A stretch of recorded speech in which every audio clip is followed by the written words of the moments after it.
Hello to all our members today. Thanks for joining us. I'm Ed Neaves, the 2020 president of Illinois Realtors. Our organization is now pivoting from COVID-19 breaking news to concentrated program offerings to the membership in areas of regulatory, business, economic, and advocacy policy information. We've branded this ROI, Revitalize, Opportunity, and Influence. As our state opens back up, what can Illinois Realtors do to strengthen and regrow our communities and make them vibrant again? How can Realtors inject enthusiasm and vitality to a state as its economy expands? We want to highlight opportunities to group both professionally and personally, to learn and innovate, and most importantly, to experience new perspectives and seize changes to help others. Last, as influencers, Realtors are a force of positive change in our communities and in state and local government. We can and will flex influence on the policies that will take shape in the wake of this health crisis. Today, Illinois Realtors brings to our membership an interview with NAR's Chief Economist and Senior Vice President of Research, Lawrence Yun, to help us understand the housing market forecast in the coming months and years. Help us understand what we can expect in Illinois and across the country. Dr. Yun oversees and is responsible for a wide range of research activity for the National Association, including NAR's existing home sales statistics, the Affordability Index, and of course, the Home Buyers and Home Sellers Profile. That report is presented annually. You may have watched one of his presentations in the last few weeks during the NAR legislative meetings, or seen him in appearances on several media outlets discussing real estate forecasts. Thank you, Dr. Yun, for joining us today, and we look forward to hearing what you have to say and share with the Illinois Realtors members. Thank you. President Neaves, thank you for the introduction. Thank you for inviting me. This revitalized concept is certainly a very important because we went through this challenging, disruptive, government-imposed lockdown. I mean, the economy was doing quite well before the pandemic, but naturally, due to the health risk involved, we had to shut the economy down for a while. It looks hopefully we can reopen the economy safely. I believe housing will lead the way in terms of the economic growth. And Illinois, the housing market have been on a very solid ground. The prices rising in the recent past years. The sales have been about even, meaning that no real meaningful change one way or the other, but very respectable sales figures. But for homeowners across the state, they have been seeing rising values. So the first quarter number on the economy is already in, and it was down close to 5% with consumer contracting spending along with businesses. But it is very interesting to note that residential investment, which comprise home building, home sales, spending for remodeling, increased solidly in the first quarter. It was from mid-March when the whole economy had shut down, but it just shows how strong the real estate market had been before the pandemic. If we look at the last two lines, it's quite interesting. People's income actually rose slightly in the first quarter, even though they had cut back on spending. So if their income rose, but they spent less, what does that mean? They saved more. So a typical family may have been saving around $200 each month, but now they are saving around $500, according to the first quarter data, which means that perhaps as the economy reopens, that there is a savings potential to help the economy grow, meaning that they have stored up the saving, now they can spend into the economy. In some areas, people just want to go out to a restaurant, they maybe go out to a baseball game, but they cannot. So they're just simply saving up the money. The job market condition is quite challenging in this temporary disruption. No surprise that people lost job in the leisure and hospitality sector. Many of the amusement park completely shut down. The hotel industry, airline industry suffering in the current environment. But the second line and below is quite interesting. There were job losses in the healthcare sector. I mean, we look at the television images of nurses and doctors, what a heroic work they are doing. But believe it or not, there were job cuts in the nursing profession and the medical offices. And you say, how is it possible? We are going through COVID-19. Well, dental offices had to shut down, so they have to lay off workers. What about the hip surgery? Well, those are considered non-critical. They need to reserve hospital bed for COVID-19. So anyone who needed hip replacement or knee surgery, they had to simply postpone. Now those postponement, as the economy reopens and hospital bed and other medical facility available, those jobs will quickly turn around positive. So many of the job losses that you see here will be turning positive as the economy reopens. I understand a Ford factory production near Chicago had shut down, but now is reopening. So again, so aside from the leisure and hospitality, there are many sectors of the economy where temporary disruption led to job cuts, but then it will soon swing positive as the economy steadily reopens. Now, if one looks at the state of Illinois, number of people who are filing for unemployment insurance for the very first time, you see the number prior to the pandemic, barely visible. I think the figures were maybe about 10,000 each week who are filing for unemployment insurance. So even in a good economy, there is a dynamism. People lose jobs, they apply for unemployment insurance. But then the surge of number of people needing unemployment insurance. But the good trend here is that the number of the people who are filing for the very first time is steadily diminishing with each passing week. And one of the things that NAR have been lobbying hard, and President Neaves was right in the grind in terms of the discussion as the president of the state association, is advocating for the unemployment insurance pandemic relief for realtor members.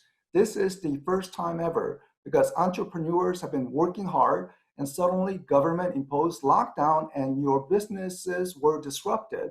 So during this temporary disruption, please tap into the resources because we lobbied hard to assure that realtors can tap into the resources. So hopefully the Illinois state computer system is ready and up and running to provide relief for the independent contractors. So the number of people filing for unemployment insurance is steadily declining, at least the people who are filing for the very first time. But if we look at the cumulative number, how many people are right now receiving unemployment check in the state of Illinois, it has reached 800,000. But the encouraging is, if you look at the last data point, it is slightly less than the 1 week prior. So let me go back to the prior chart. So prior chart shows the people who are still filing for unemployment insurance, yet the total number actually declined, which is implying that there are job creations currently in the state of Illinois. Maybe FedEx is hiring, Amazon is hiring, Walmart is hiring, medical supply delivery, or tech support. So there are job creation, even though there are the people who are filing for unemployment insurance, and the fact that the total cases are not rising means that Illinois may be in a good point of actually having crossed over where there is little more job creation than job cuts. That means you have turned the corner, and hopefully with the reopening of the economy, you begin to see the total number of people receiving unemployment check steadily decline. Other challenges for the Illinois market is, you have the urban Chicagoland market, and then you have the rest of Illinois, which comprise of maybe some manufacturing cities like Peoria, Illinois, Caterpillar factory. And then you have a large agricultural land, and farmers are really facing tough time. Not only are they facing lower prices on, say, the price of cattle or price of hog, because some of the meat packing factories are shut down, and therefore even the price of beef may be rising. The slaughterhouses are shut down, so the farmers who have cows, they cannot deliver and they don't know what to do with it. So the prices are falling, and very tough situation for the farmers. And also the corn prices are falling because the ethanol demand has been sharply reduced because of the low oil prices. So please keep in mind, so what may be happening in Chicagoland versus the rural Illinois, it could be a very divergent picture because the farm areas, I mean, they are facing difficult challenges at the moment. But there is a stimulus help on the way for the farmers, so hopefully they can overcome these short disruptions.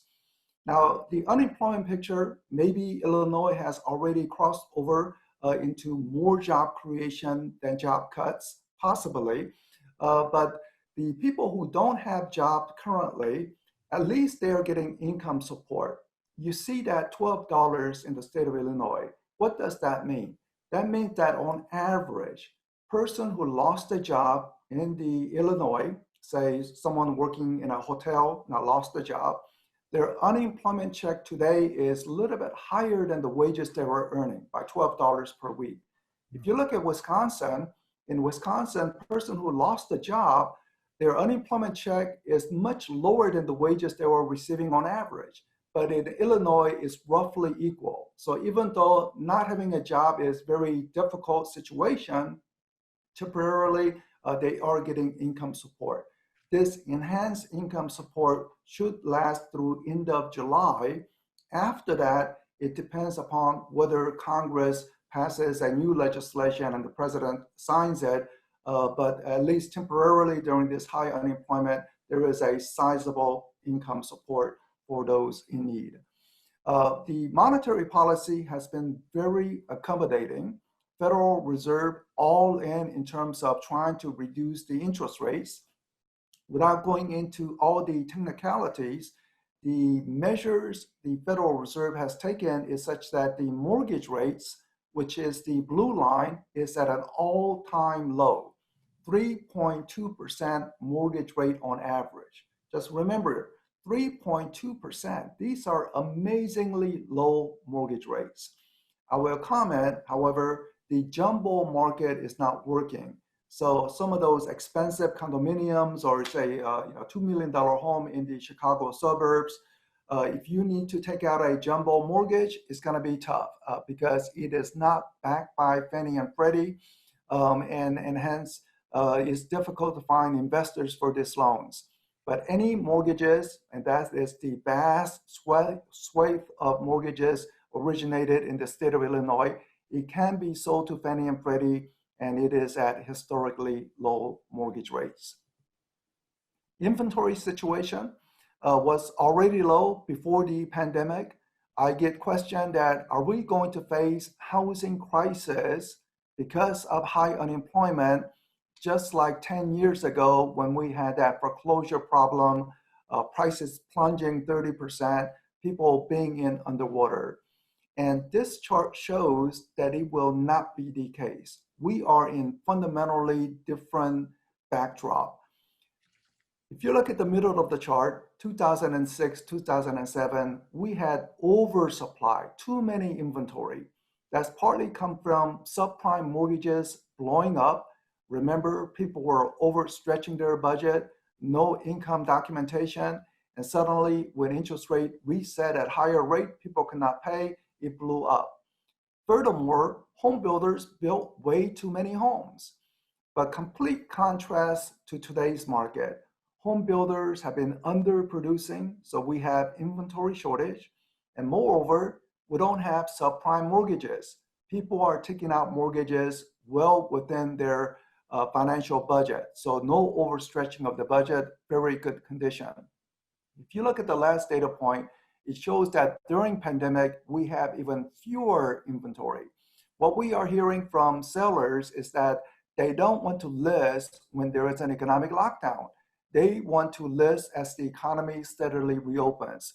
So during the past couple of months, we have surveyed home sellers, and many have been spending money to remodel their home, put it in better shape so that once the economy reopens, they want to list.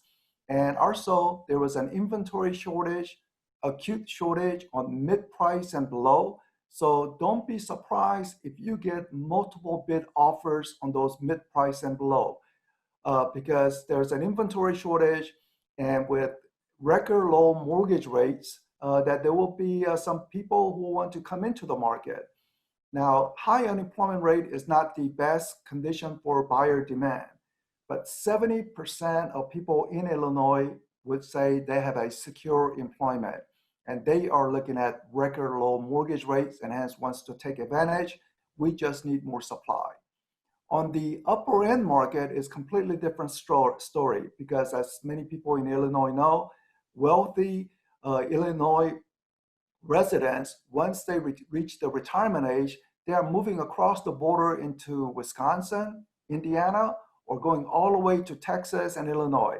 So there tend to be oversupply of those expensive homes in the market. So one may need to reduce prices on those upper end market. And also that's been also being harmed by the jumbo market being difficult to obtain. The first evidence of the pandemic impact is that in month of March, the pending contracts came down 20%. In the month of April, where there was a pretty much lockdown across all 50 states in the country, expect lower pending contract from 1 year before. But in the month of May, things will steadily improve. We are towards the end of May, so I think in May, realtors have indicated they're doing a little more business compared to April. But as the economy goes into phase 2 opening, phase 3 opening, things will be even better. More listing coming on, more contracts signed. So the worst, I believe, is already over. April being the low point for pending contracts. The mortgage application is a very early leading indicator because you need to get a mortgage before buying a home. And people taking out a mortgage to buy a home before the pandemic, it was about 10% higher compared to 1 year before. During the pandemic, in the mid-April, it was down 35%. But look at the last data point, almost same as 1 year ago. Very encouraging sign that people are steadily returning to the market. Home building activity also shrank during the pandemic. And before the pandemic, there was a great undersupply. So there will be housing shortage as we reopen the economy. And even in 2021, you may continue to see housing shortage, mid-price and below. Upper end, plentiful inventory, but mid-price and below, don't expect any relief to the inventory because we need home building activity, and home builders have been somewhat shy about bringing new products onto the market.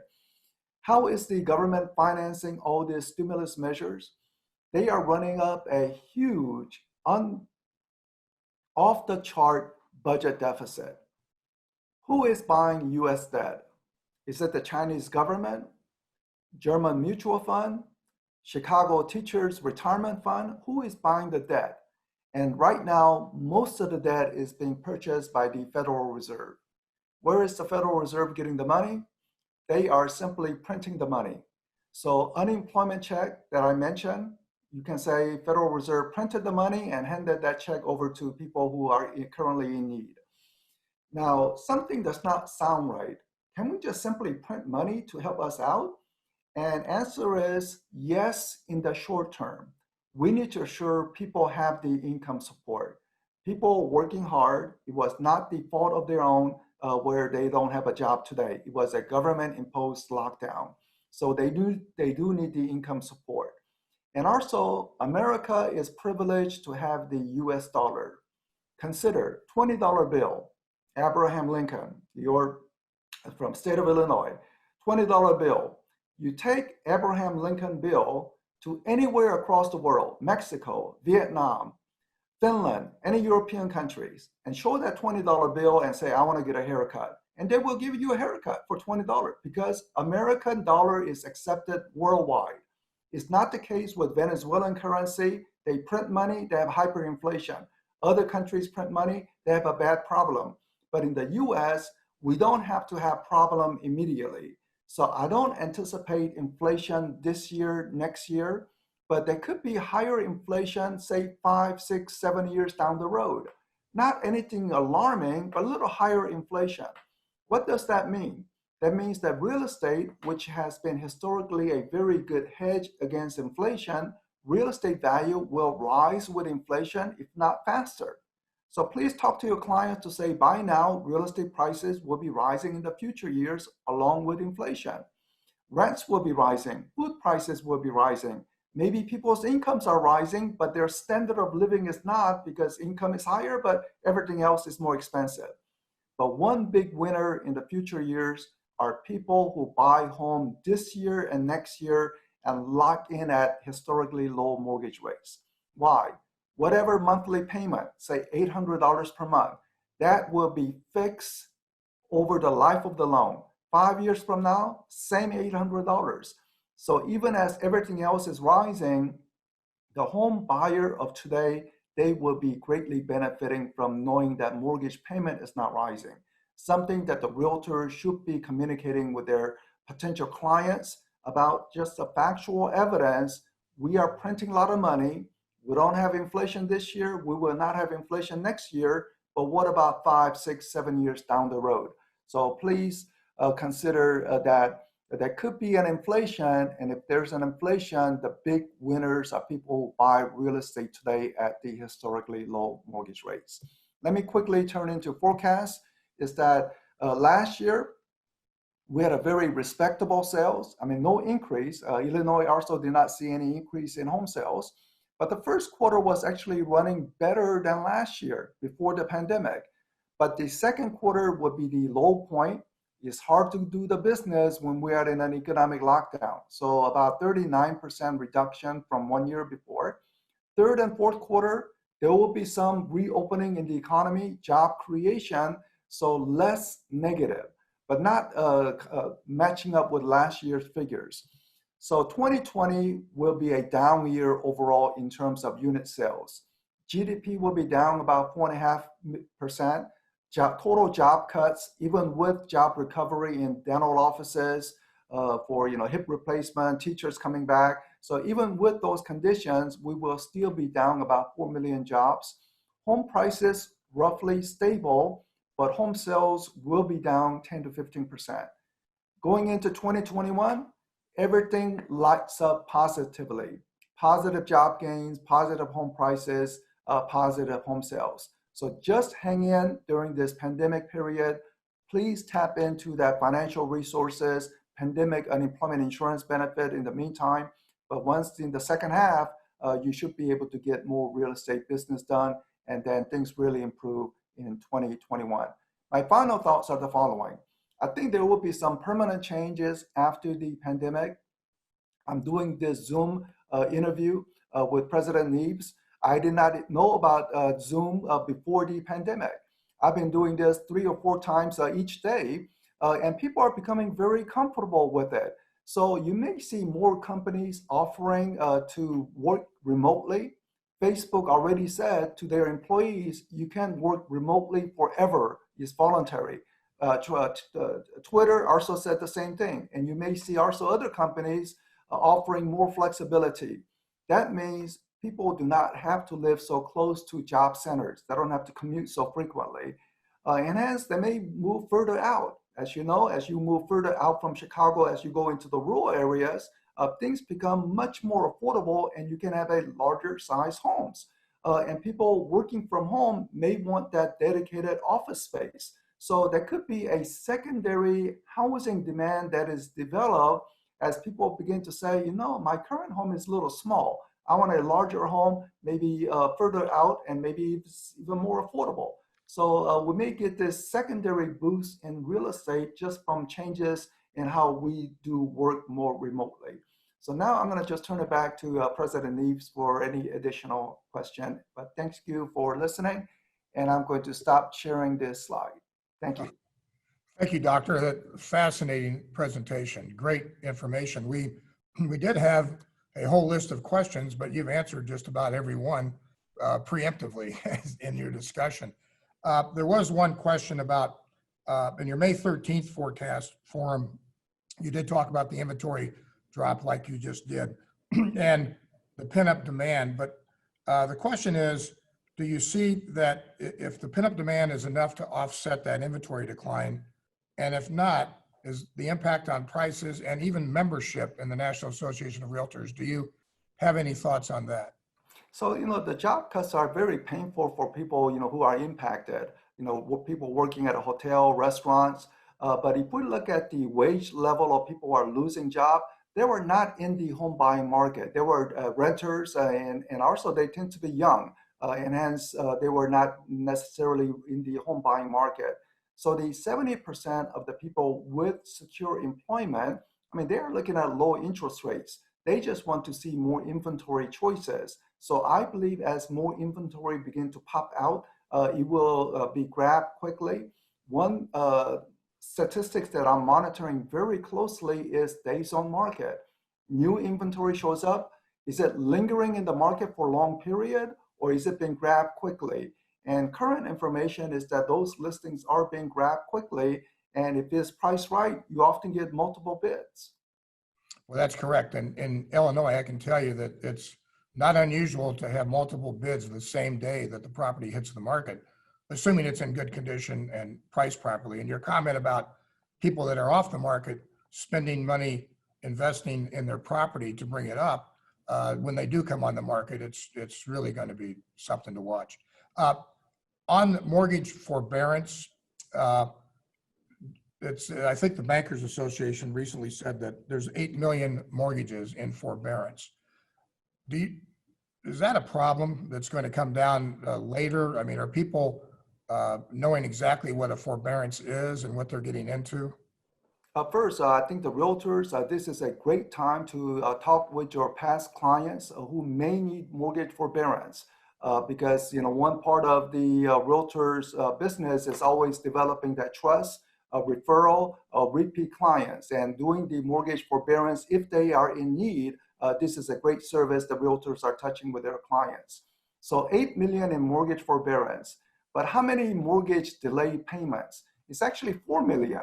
So you said, well, 8 million is in forbearance, but 4 million is not paying the mortgages, which is indicating that there are some nervous homeowners who are saying that I lost my job, maybe I need a mortgage forbearance, but with unemployment insurance check, again, it's very enhanced payment. They said, well, I think I can still manage mortgage payment, so they are paying. So even though people are seeking out forbearance, half of those seeking out are actually paying mortgages.